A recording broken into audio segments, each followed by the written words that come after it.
David Mazon III says when he was 10 years old, he began going to the Robert L. Taylor Community Complex. He says the rec is a Newtown community safe haven. The rec center to me is like a home away from home. It's like somewhere where you can just go and hang out with your friends and be yourself. And so to me, growing up as a kid, I would always come here like almost every day during the summer and just hang out with my friends. We'll be here all day.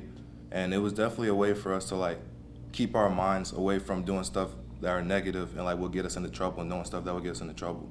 Arthur Larkins also grew up in Sarasota. He's currently the manager of the Robert L. Taylor Community Complex. He says working on the same grounds where he enjoyed the original rec is an incredible experience. He's honored to share the legacy of the man this building is named after. If I cry, just allow me. But I have to say, Mr. Taylor was more than a manager at this facility and for this community. He was a parent. He was a daddy. He was a provider. He did everything that we needed. He was everything that we needed in Newtown. If you didn't have a daddy, you had one when you came to Robert Taylor. I grew up here.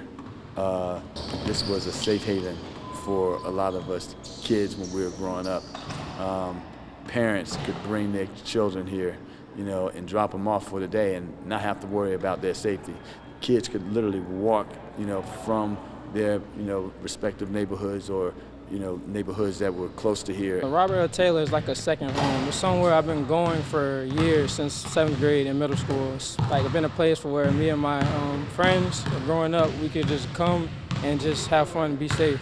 Whenever we was here, we always had adults around that was like, hey, watch your mouth, hey, don't do that. Like, they were like, you know, they give you friendly reminders to keep yourself away from this sort of stuff. And so it was always like a good spot to be, to stay out of trouble. For David Mazon III, the Robert L. Taylor Community Complex is part of his journey he thinks about while attending college in Ohio. Reporting in Sarasota, I'm James Hill with ABC 7, your local station.